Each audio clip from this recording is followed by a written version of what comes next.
Presentamos Derecho Urbano e Inmobiliario, las normas que regulan los procedimientos legales para el desarrollo de los municipios y distritos.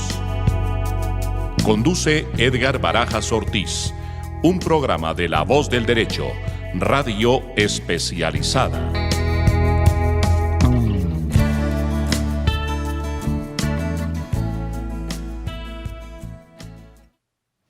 Buen día, queridos oyentes. Hoy vamos a presentar un programa dentro del derecho urbano e inmobiliario, y es un programa que tiene que ver con el desarrollo de los municipios, como bien lo anuncia nuestro magistrado José Gregorio Hernández, es magistrado de la Sala Constitucional. A él, mil gracias por la oportunidad de presentar esta serie de programas que son de beneficio para la comunidad, sobre todo en los departamentos y en los municipios. El programa de hoy lo vamos a titular Valuación de Intangibles, pero para ello traemos una persona de gran valía, de mucha experiencia, de una trayectoria académica bastante profunda. Se trata de la doctora Juliana González, quien es abogada especializada en propiedad intelectual y ha sido abogada de la Universidad Industrial de Santander, con especialidad en Derecho de Negocios Internacionales de la Universidad de los Andes. Tiene también una especialización en Derecho Administrativo de la Universidad Javeriana. Tiene una maestría en Derecho Comercial, de la cual es candidata a magíster. Y actualmente también tiene una especialización en Evaluación de Activos y Propiedad Intelectual de la Universidad Externado de Colombia. Ha pasado por varias universidades y es conferencista también de propiedad intelectual en diferentes escenarios, especialmente en las cámaras de comercio. Y soy conocedor de primera mano de una revista o un artículo o varios artículos que se ha presentado en la revista Legis, Ámbito Jurídico. Y tiene como experiencia laboral haber desempeñado cargos como la actualmente socia de González de la Espriella Abogados. Trabajó en la Autorreguladora de Mercado de Valores de Colombia, en la Superintendencia de Industria y Comercio, en la División de Signos Distintivos, y hoy nos va a dar parte de esa experiencia que tiene. Y también en Dasigno, una sociedad del Grupo Santo Domingo. También trabajó en Gómez Pinzón como abogada y en la Asociación Nacional de Fondo de Empleados, ANALFE, pero también fue fundadora y además con mucho honor de la Sociedad Colombiana de Evaluadores Seccional Oriente. Su perfil muy especializada en el tema de evaluación de intangibles. Buen día, doctora Juliana González. Doctor Edgar, buen día y muchas gracias por la invitación. Ok, bueno, pero ya entrando en materia, le vamos a pedir el favor de que nos exprese cómo es el tema del alcance, sobre todo que la ley 1473 del 2013, que la hemos tratado aquí en el programa, junto al decreto 556 del 2014, que le dio alcance a reglamentar esta ley y sobre todo impuso las categorías valuatorias, entre las cuales hay 13 categorías. La primera, avalúos urbanos, la segunda, avalúos rurales, maquinaria y equipo, y entre esas están en las cuales usted es experta, doctora Juliana. Bueno, Edgar, efectivamente, a partir del decreto 556 se regulan estas categorías para evaluar diferentes tipos de activos. Dentro de esos activos tenemos los activos intangibles, que estadísticamente, de acuerdo con el registro que se lleva de evaluadores, tal vez es una de las categorías que menos profesionales tiene inscritos. Y esto resulta apenas natural, teniendo en cuenta que estamos muy acostumbrados a evaluar lo tangible. Entonces, pues las categorías que más tienen profesionales en el campo evaluatorio, principalmente pues son los inmuebles rurales, urbanos, y esto por tradición. Le hemos dado bastante valor a este tipo de inmuebles y pues ahora tenemos también, por fortuna, un reconocimiento expreso de la categoría de intangibles. Y se trata entonces, aquí el decreto 556 menciona algunos intangibles que hacen parte de la categoría, pero la deja abierta. Si la leemos, dice marcas, patentes, secretos empresariales, derechos de autor, nombres comerciales, derechos deportivos, espectro radioelectrónico, fondo de comercio, prima comercial, y al final dice y otros similares. Porque efectivamente los intangibles se vuelven aquí algo difícil de determinar o de manera expresa limitarlos en una norma, ¿sí? Pero bueno, la norma nos da una referencia. ¿Qué se entiende por intangibles? Y pues fíjate, aquí cuando hablábamos de valorar espectro electromagnético, esto se vuelve bastante interesante y las formas de evaluarlo se vuelven igualmente retadoras. Muy bien, pues quisiéramos que al oyente le explicáramos precisamente en qué consiste, cuál es el alcance o las metodologías o los factores evaluatorios de esta categoría. Empecemos por partes. Sí, eso es un tema largo. Entonces, sin ahondar, digamos, en temas o en métodos financieros, que son muchos, y claramente esto va a depender del análisis del activo que se va a evaluar, y ejemplifico, no se valora de la misma manera una marca, por ejemplo, que una patente, ¿sí? Son activos que tienen unos subyacentes bien diferentes y también depende mucho de la finalidad para la cual se vaya a evaluar el activo intangible. En ese sentido, también es disímil el titular de la patente y lo que quiere hacer, el titular del intangible y lo que quiere hacer. Acabo de pensar, por ejemplo, en una patente. Es diferente cuando la va a evaluar, por ejemplo, el inventor, ¿sí? O cuando la va a evaluar la persona que quiere comprar la patente. Y no digo que los escenarios o los valores deberían ser absolutamente diferentes, pero sí la intención, el objetivo que tiene la valoración de estos intangibles nos va a marcar una ruta de análisis para saber qué se va a valorar. Y sin duda, pues el método o la estimación matemática que se haga y el método financiero que se aplique va a depender mucho de este tipo de variables. Ahora, también, digamos que hay las personas naturales, jurídicas e incluso la administración, tema en el que quiero que ahondemos un poco, están interesados en evaluar intangibles. Lo que pasa es que de pronto no tenemos los ejemplos claros o los escenarios específicos, pero si hablamos de personas naturales, por ejemplo, Colombia estamos llenos de artistas, diseñadores, muralistas, autores de obras literarias, una gran cantidad de personas naturales que están llamadas a saber cuánto valen los derechos sobre sus obras, por ejemplo, ¿sí? O sea, derechos de autor. Derechos de autor principalmente. Lo que no quiere decir que en lo que acabo de mencionar pues no concurran otro tipo de derechos, ¿no? Eventualmente el derecho de autor puede concurrir con una marca registrada, por ejemplo, en una obra literaria. Hay personas jurídicas... Por ejemplo, perdón, doctora Juliana, claro, si nos vamos a Barranquilla, el Carnaval de Barranquilla es un patrimonio, dicen, de la humanidad. Ni siquiera es de Barranquilla solamente, sino que es un patrimonio de la humanidad.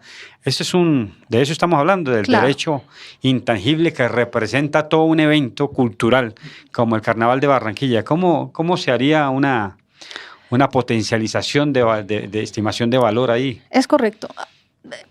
Como hablábamos, personas naturales pueden evaluar sus derechos intangibles, personas jurídicas, principalmente las personas jurídicas tienen temas de secretos empresariales, marcas, y el punto que tocas es muy importante porque estamos hablando principalmente de los activos intangibles en cabeza de la administración. Y esos son los activos intangibles que hasta el momento menos se han valuado. Así como hay festivales, ferias, hay obras, hay bustos, hay obras artísticas también de diferentes autores que han sido contratados por la administración, por ejemplo, para realizar obras para el municipio o para el departamento. El himno departamental, por ejemplo, también es una obra protegida. ¿Eso tendría un valor que se puede estimar? Todo tiene un valor que se puede estimar, doctor Edgar. El asunto es también para qué lo evaluamos. Por ejemplo, la Feria de las Flores de Medellín tiene un valor muy grande porque detrás de cada intangible hay un sinnúmero de cosas que se mueven. Entonces, la Feria de las Flores mueve sin duda el asunto turístico, ¿sí? y con eso trae beneficios a todos los comerciantes, a la industria incluso aeronáutica a través en general a la industria de transporte. Entonces hay una serie de cosas tangibles que se mueven en virtud de lo intangible. Y sí, efectivamente, ha estado, ahora que uno revisa Gaceta, hay 3 gacetas de propiedad de marcas, concretamente propiedad industrial, y ya los municipios se están moviendo a registrar esas cosas que de pronto antes no veían como patrimonio. Claro. Y entonces ya registran marcas. Me viene a la mente, sí. Doctora Juliana, por ejemplo, la carrera de Bogotá, que se hace los 6 de agosto, todos los 6 de agosto, la carrera internacional, la Maratón de Bogotá. Sí. Por ahí escuchaba que la sola publicidad de esa maratón vale 10.000 millones de pesos. Entonces yo sí creo que un alcalde de turno o un gobernador, dependiendo del evento, debe saber cuánto es la magnitud y cuánto es el valor que tiene el evento para efecto de generarle oportunidad a terceros de organización y de participación, porque puede haber un desequilibrio de aquí a mañana. Un alcalde que se preste de corrupto se podría, como su nombre lo indica, prestar para hacer negocio con los patrimonios culturales del departamento o del municipio a la cual le pertenecen esos eventos. Y sí me parece muy importante este tipo de valoración, ¿no le parece? Es muy, muy importante. Ya por fortuna, como hablamos, se está tomando conciencia, un poco más de conciencia sobre el tema, y las administraciones están empezando a registrar como activos de propiedad intelectual algunos de sus intangibles. A otro ejemplo, las universidades, incluso las universidades públicas, son una de las fuentes más importantes de creación a nivel nacional. Entonces, por ejemplo, la UIS o la Universidad Surcolombiana tienen inventores en su seno que seguramente, bueno, de acuerdo con los contratos que se realicen, pero ahí la universidad pública también juega como un partícipe dentro del valor que pueda generar ese intangible, como es la patente. Entonces, una adecuada protección, que no solamente sea una protección territorial, hablando de patentes. Una pregunta así suelta. La Universidad Nacional, como tal, debe saber cuánto vale el logotipo de la Universidad Nacional, esa marca Universidad Nacional, que me imagino yo que es de una trascendencia elevadísima. Lo mismo la UIS. ¿Cómo se haría una metodología evaluatoria de este tipo de intangibles, doctora Juliana? Bueno, es que ahí hay inmerso en las universidades una gran cantidad de factores, ¿sí? Estamos hablando de las patentes porque eso es una nueva creación y, por ejemplo, las universidades valoran específicamente las patentes para ir eventualmente a una rueda de negocios o valorarla con un inversionista generalmente extranjero, por ejemplo. Si no sabemos cuánto vale la patente, pues no sabemos en cuánto la vamos a negociar. Ahora, el ejemplo que planteas de la marca que identifica una universidad se puede evaluar teniendo en cuenta muchos criterios o se debe evaluar de una manera interdisciplinaria teniendo en cuenta muchos criterios. Entre esos no solamente los ingresos que genera, porque ese no es incluso en una universidad pública el principal factor de valoración, pero sí, y hablando de valoración tampoco las cosas pueden ser hipotéticas o abstractas, sí el conocimiento que se genera y que es susceptible de protección a través de medios como las patentes de invención o los modelos de utilidad o los diseños industriales. Ahí está el valor diferencial y agregado de cada uno de esos claustros. Correcto. Otra de las cosas que menciona la categoría 11 de la ley, del decreto 556 del 2014 es el tema de una prima comercial. Entonces, para el oyente que tiene un negocio, que tiene un establecimiento, digámoslo, no de gran magnitud como lo estábamos hablando en materia de marcas, pero sí tiene una prima comercial. Entonces, explicámosle un poquito cómo se le da el alcance, cuál es el factor de valor sobre prima comercial de un establecimiento de comercio. Claro que sí. Esa categoría incluye valores, como lo indicas. El de prima comercial está asociado a ese también goodwill o buen nombre que llamamos, que hacen los comerciantes a través de los años y que muchas veces termina valiendo más que los activos tangibles que conforman otra categoría que también tú conoces, que es la de establecimientos de comercio. Entonces, en los establecimientos de comercio hay inventarios, mejor dicho, en un establecimiento de comercio hay muchos activos reunidos. Claramente están los tangibles, los inventarios físicos, tenemos las sillas, las mesas, pero hay un factor diferencial y es en esa metodología de un valor residual que debemos mirar cuánto vale esa prima comercial, que es la que generalmente eleva el valor de un establecimiento de comercio. Es básicamente ese buen nombre, ese reconocimiento que tiene un establecimiento cuando va a ser vendido.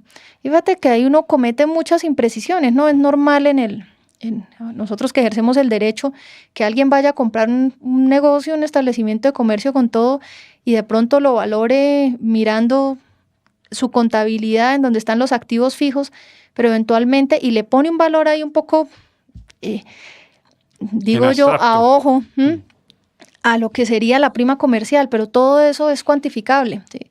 Por lo menos tener un valor cercano de tal manera que ni yo pierda en el momento de vender mi establecimiento de comercio y que la otra persona tampoco pague lo que no es. Lo que no es, exactamente. Correcto. Bueno, otra cosa es el tema de derechos deportivos, que es un tema que está en auge precisamente por la negociación o de derechos del deporte, o los derechos de cada jugador o de cada deportista tiene unos derechos.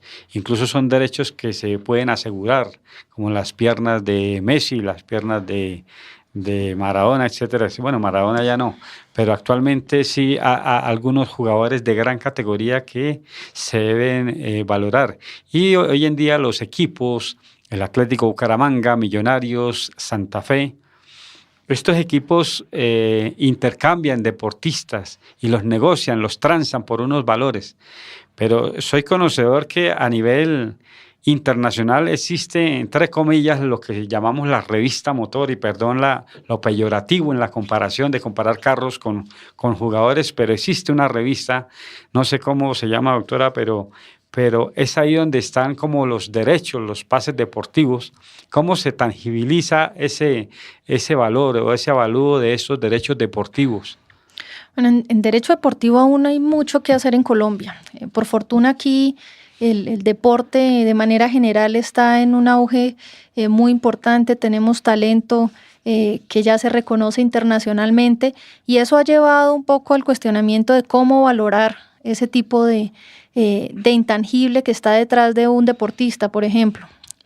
Recuerdo en algún momento en la maestría teníamos una compañera que nos da una anécdota que un ciclista muy importante llegó a firmar un contrato con esta empresa y no tenía ni idea cuánto cobrar, por ejemplo, por su imagen, ¿sí? Y eso suele pasar no solamente, ustedes saben que en el derecho deportivo está implícito claramente otro intangible que es la imagen, pero también hay otras cosas que se tienen que tener en cuenta a la hora de valorar ese tipo de derechos deportivos.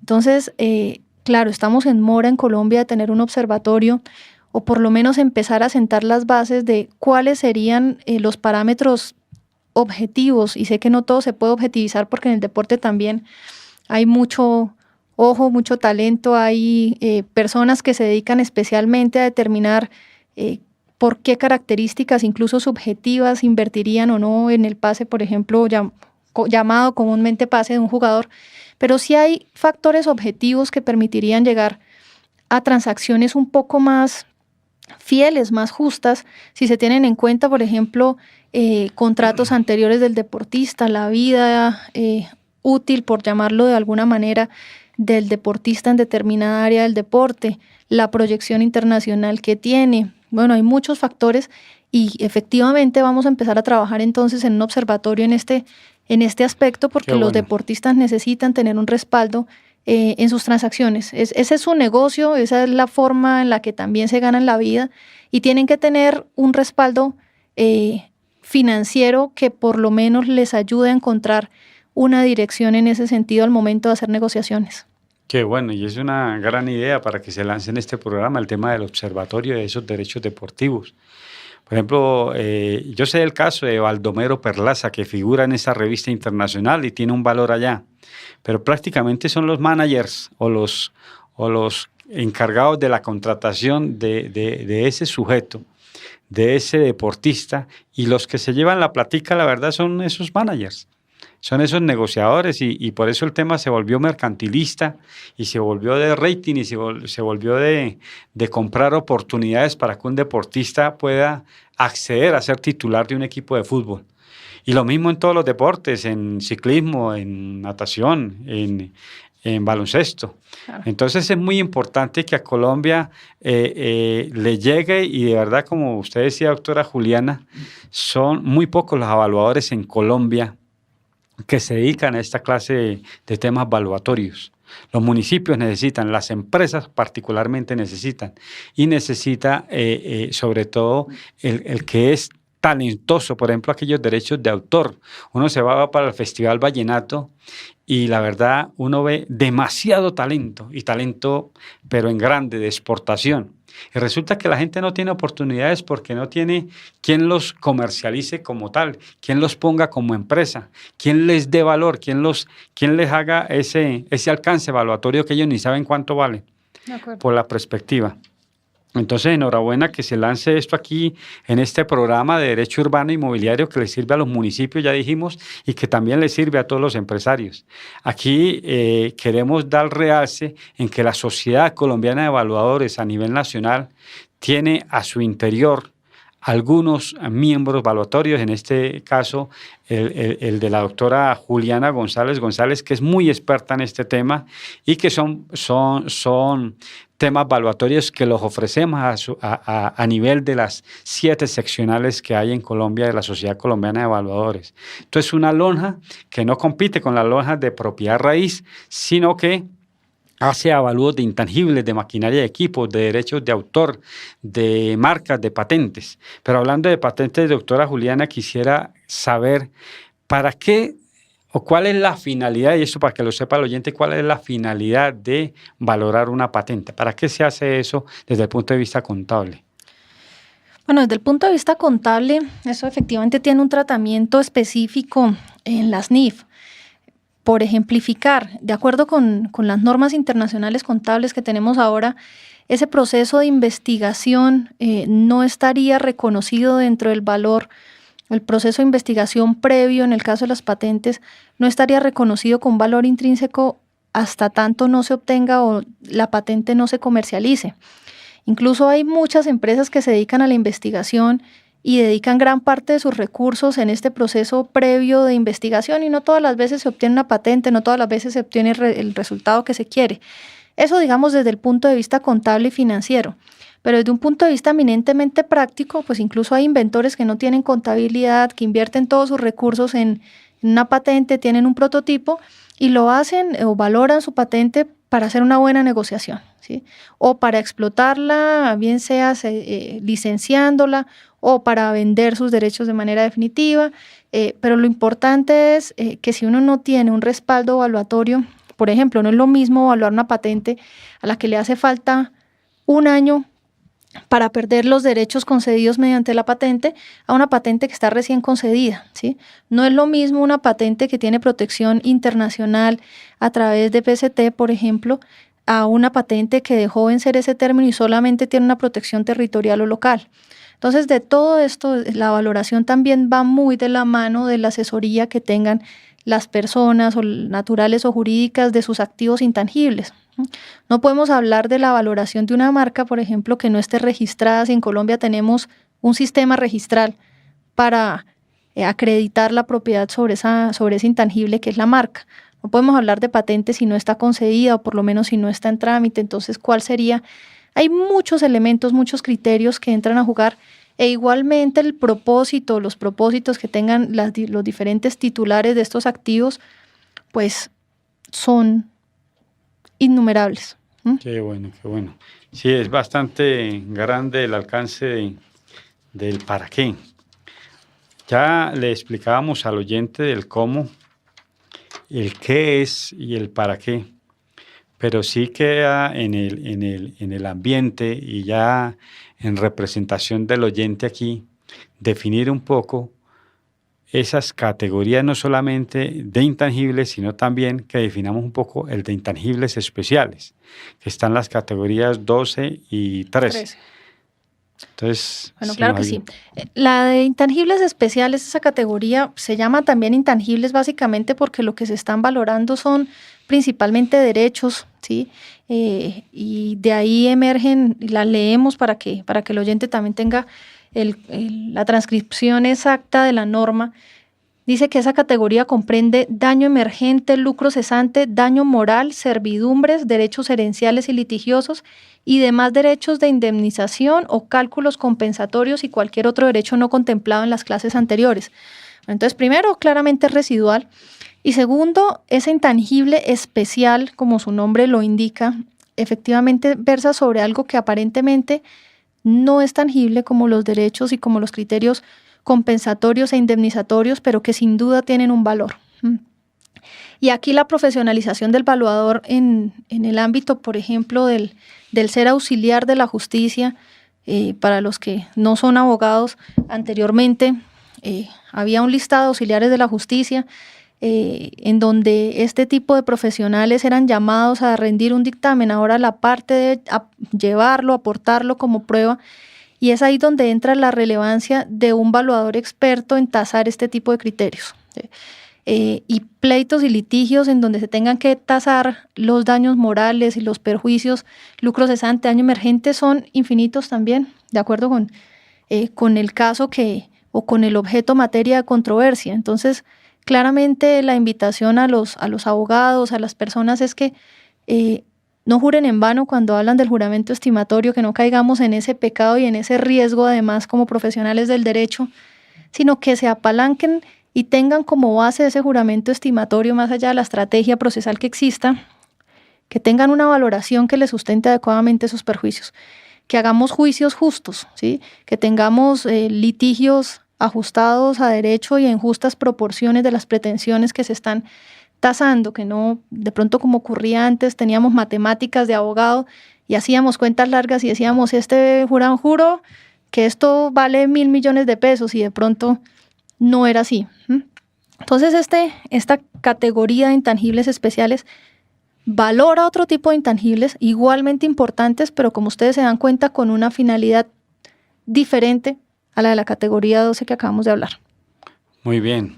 También uno encuentra en el tema de la nueva legislación del Código General del Proceso el tema de interpartes.